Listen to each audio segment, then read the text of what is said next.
Hey guys, and welcome back to Lost Bits, the series where we explore the unused, altered, and unseen content in gaming. It's been a while since my last Five Nights at Freddy's video, and since then, we've seen several new games in the series. Now, as this video is going up, the latest entry, Five Nights at Freddy's Security Breach, will have dropped. Now, although I won't be covering that game just yet, here I wanted to go back and give FNAF VR Help Wanted, or just FNAF Help Wanted if you're VR-less like I am, a fair shake. I also plan on making an update video in the near future covering the rest of the series, including going over stuff I missed in the previous FNAF Lost Bits video, as well as hopefully a video on the new Security Breach game as well, so be sure to stay tuned for those. Anyways, go grab your VR headset if you have one. It's time to check out the first ever VR game on the series and find some lost bits. Alright, so in this video I wanted to also cover the mobile, Android, and iOS versions of Help Wanted, so first, let's start there. With this specific version, currently all the documented unused content comes from the mobile version exclusive minigame, Princess Quest. First here, there's an unused audio track that was meant to have played at the minigame's title screen.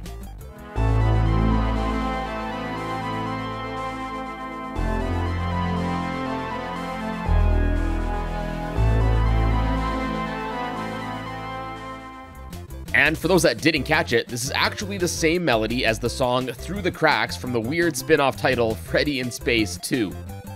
Then next, the minigame also has several leftover unused graphics. These include graphics of the princess swinging a sword, graphics for an old man, as well as this unused purple text that was supposed to be meant to be from the abomination that's found towards the end of the minigame.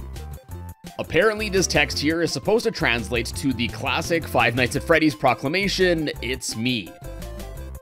Then lastly for the mobile versions here is this tile set of graphics intended for what appears to be an icy dungeon area that never made it to the final cut, as well as there's this small pond area with some glowing mushrooms. Due to the similarities in the color palettes between these two, some speculate that maybe this pond area was also related to that cave area I mentioned earlier.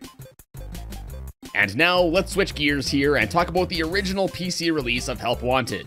And this version of the game has a lot to go through, so let's get to it.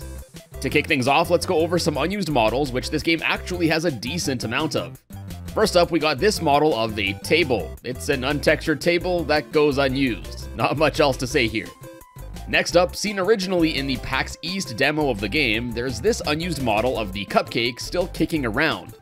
In addition to it being a different and less detailed model than the one that's used in the final release, this unused model is actually a fan-made one made by Super Kerbin all the way back in 2015, so it's not at all surprising that this was scrapped in favor of a new model. Then next we got an unused model of a box of fried chicken, processed poultry. Finger-lickin' good? Then for the animatronics themselves, there's this alternate model of the Freddys seemingly burnt, and it's thought that these might have been meant to be used in the Build-A-Mangle level in the Curse of Fredbear DLC for the game. There's this unused alternate version of the Phantom Balloon Boy holding a balloon and having legs, both of which he doesn't have in the final release. There are these unfinished models left over in the game of Withered Bonnie, Chica, and Foxy, and each of these characters were eventually implemented. Then next we got a set of unused models for the blacklight variants of the original 4 animatronics. And it appears that, with the exception of Foxy who doesn't have proper textures here, these were all colored based on FNAF merch, such as their line of Funko Pop figures. Next up, we got this very basic looking model of what appears to be a doll of some sort known as Toy Proxy. Although not with 100% certainty, based on this model having some associated animation such as jumping off a chair, it's thought to have been a placeholder model used for testing the plush trap sections in the game. And in addition to this, there's also an identical but larger model known as, and I bet you'll never see this coming, Big Toy Proxy. And this one is believed to have had a similar purpose, only this time as a placeholder for the Funtime Freddy and Nightmare Fredbear in the Night Terror sections. Next up, there's an unused model of the Curse of Fredbear DLC logo back when it was called Rise of Frank and Freddy. And then similarly, now with the final name of the DLC, there's also this model of it which goes unused since in the final game, likely to save on resource usage, a 2D texture of the logo is used instead. And lastly, for the unused models, there's this untextured one of Springtrap known as Glitchtrap. Although it looks almost identical to Springtrap and basically nothing like Glitchtrap as seen in the game, it's thought that maybe this model was used as either inspiration or as a test for Glitchtrap's appearance and behavior. On this note, although Spring Bonnie is seen in Help Wanted in the form of the deteriorated Springtrap as well as Glitchtrap, who is a digital version of a guy wearing a Spring Bonnie suit, the regular version of Spring Bonnie is never seen in the game. This is extra strange considering the fact that Spring Bonnie can be seen in this early image promoting the game, and furthermore, there's also this texture map that's thought to have been meant for Spring Bonnie, suggesting that perhaps this animatronic was cut from the game later on in development. And then furthermore, there's also this unused old graphic for the Pizza Party level in which we can see a shadow being cast by Spring Bonnie, once again only adding fuel to the theory of its once planned inclusion. And just like the cupcake model we went over earlier, apparently the Spring Bonnie model that was used in teasers for this game is yet another fan-made one. So maybe not having a proper and original Spring Bonnie model might have had something to do with it not making it to the final game. Next up, in a gameplay trailer for Help Wanted, some fans were quick to point out that the coloring for Nightmare Fredbear was off, as he appeared more similar to Freddy Fazbear's Brown and having a black bow tie and hat, as opposed to his normal, more golden color and purple hat and bow tie to match. Although it was eventually revealed that this coloring error was due to the developers cutting a few corners to get the trailer for the game released as soon as possible, the Nightmare Fredbear action figure as seen in the prize corner seems to have never gotten the update, as it still appears in the more brown color with the black bow tie and hat. Now moving on to the two-dimensional side of things, Help Wanted also has quite a few 2D graphics that go unused as well. First up, there's this image of the map layout from FNAF 2. Now, interestingly, this image seems to have been taken right from Five Nights at Freddy's The Freddy Files, the official guidebook for the series. It's likely that the developers of Help Wanted just took this image and kept it on hand as reference for developing the FNAF 2 areas in the game. Then, speaking of maps like this, next there's this unused graphic which depicts a map of a location that isn't ever seen in the game. And apparently, based on where this graphic is found in the files, this is thought to have been meant for a multiplayer mode that never saw the light of day. In fact, there are numerous files left over in the game that reference this multiplayer mode that this game never got. Next, I mentioned the cupcake model earlier, but there's also this unused older version of the cupcake's texture. Notable differences here include the eye texture being the same as the one seen in the Funtime line of animatronics, and the icing here appears to be more purple compared to the more pinkish color seen in the final design. Then next we got this graphic of Lolbit, which seems to have been a leftover from Ultimate Custom Night. Now apparently this graphic was once used in the game and appeared on the prize corner TV after pressing the red button in the Exotic Butters basket, but for whatever reason, this was removed. Next, we got this unused poster of the original 3 animatronics from the first game, and I guess to nobody's surprise at this point, this too is a fan-made render. So I guess maybe the devs were just using it as a reference when making a new version of it. It's kind of funny though, right? Surely they must have had access to the original posters or could have done a quick Google Images search, so it's weird that they used a fan-made one instead, and even more weird that they left this in the game.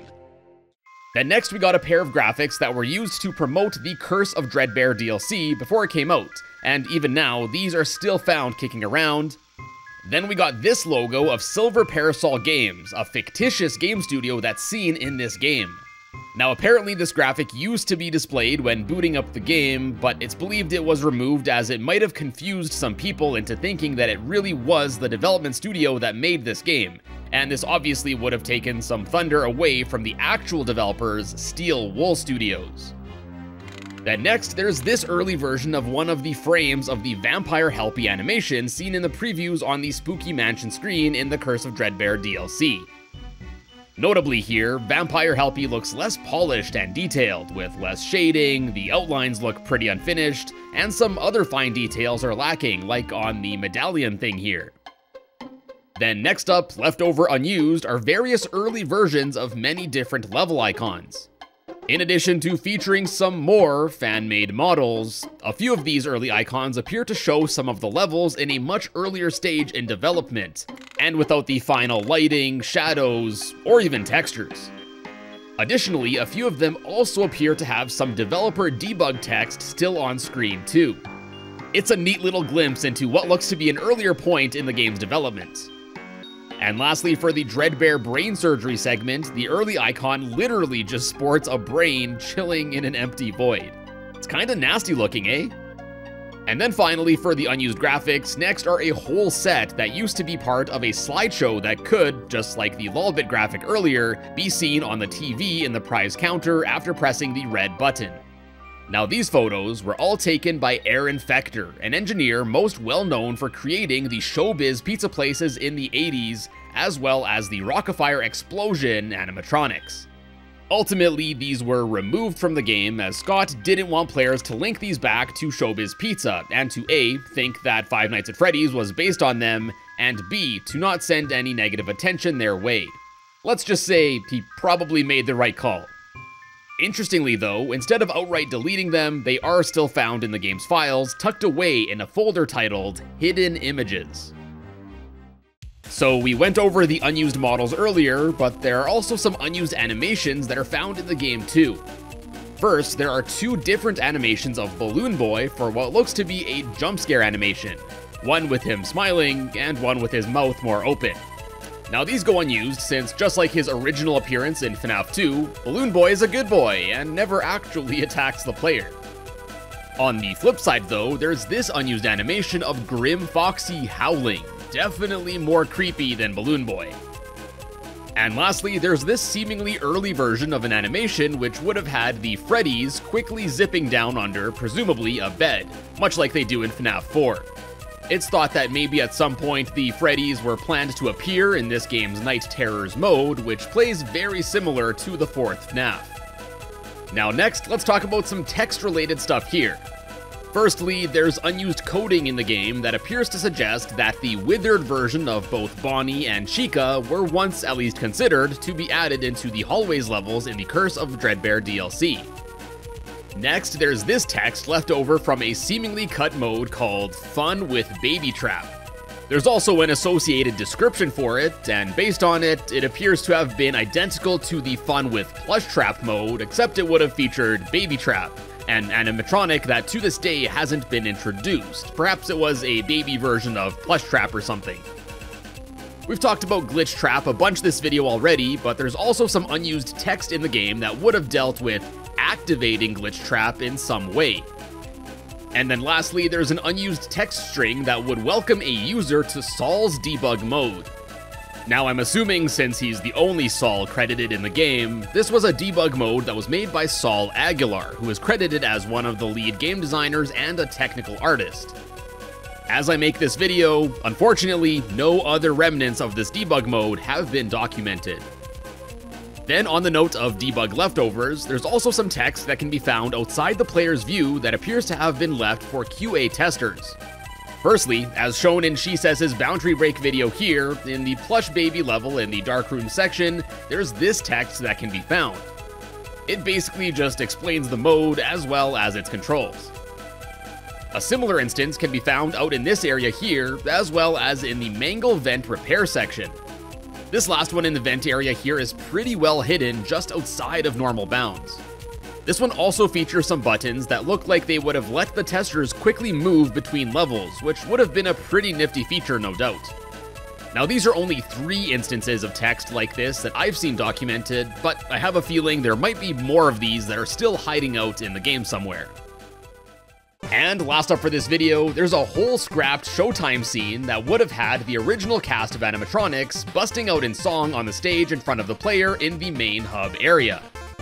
There's of course the Showtime button on the main desk that never seems to do anything.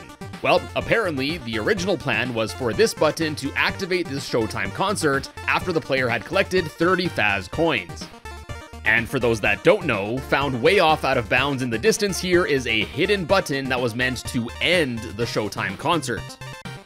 Why this button was hidden and the Start Showtime button is still here isn't entirely clear, though some believe that the Showtime concert was once planned to be added later in an update, or Scott also mentioned that the button may be re-implemented with some other purpose, so they might have kept the Start button there just in case. But seeing as how it's been a few years now, I don't think any functionality is gonna get added at this point. That said, in addition to the audio for the concert still being left in the files, some players, due to an apparent bug, were still able to see the concert as it was once intended. Unfortunately, this bug that caused some players to see this unintentionally has since been patched out of the game. Anyways, for those that haven't heard it yet, here's a quick sample of what the Showtime concert sounds like. Fazbear's Pizza, for kids it's #1. Freddy Fazbear's Pizza, where fantasy meets fun. Fun not actually guaranteed.